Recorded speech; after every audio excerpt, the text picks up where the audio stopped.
और पहले नियम था कि एक मोहल्ले में जितनी दुकान होती थी उस दुकान के बाहर एक कुर्सी रखी होती थी। प्रत्येक दुकान के बाहर एक कुर्सी रखी होती थी।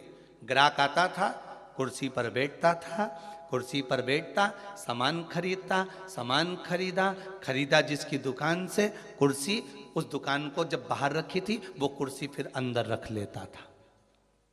अब जिसकी दुकान में कुर्सी अंदर चली जाती थी, उस दुकान पर अगर कोई सामान खरीदने आता था तो जो दुकान का मालिक है वो कहता था भैया ये सामान मेरे पास में नहीं है, सामने वाली दुकान पर है, वहां चले जाओ। सामान इसके पास रहता था पर नहीं देता था, क्योंकि इसको मालूम है कि मेरी बोनी हो गई है पर सामने वाले की बोनी नहीं हुई है, इसलिए वो कहता था सामने वाली दुकान पे मिल जाएगा, मेरे यहाँ नहीं है। जब वो सामने वाली दुकान पर जाता था, कुर्सी पर बैठता था, सामने वाला उस कुर्सी को उठाकर अंदर रख लेता था। फिर कोई उसकी दुकान पर जाता था, भैया ये सामान है क्या, तो क्या हमारे पास नहीं मिलेगा, वो तीसरी दुकान पर मिलेगा, उसकी यहाँ भेज देते थे कि वहां चले जा, वहां कुर्सी पर। क्यों? क्योंकि अगर हमारे लाइन में, हमारी पट्टी में, हमारे मोहल्ले में अगर किसी एक दुकानदार का अगर बोनी नहीं हुई, बिक्री नहीं हुई, तो फिर हमारा भोजन करना व्यर्थ है।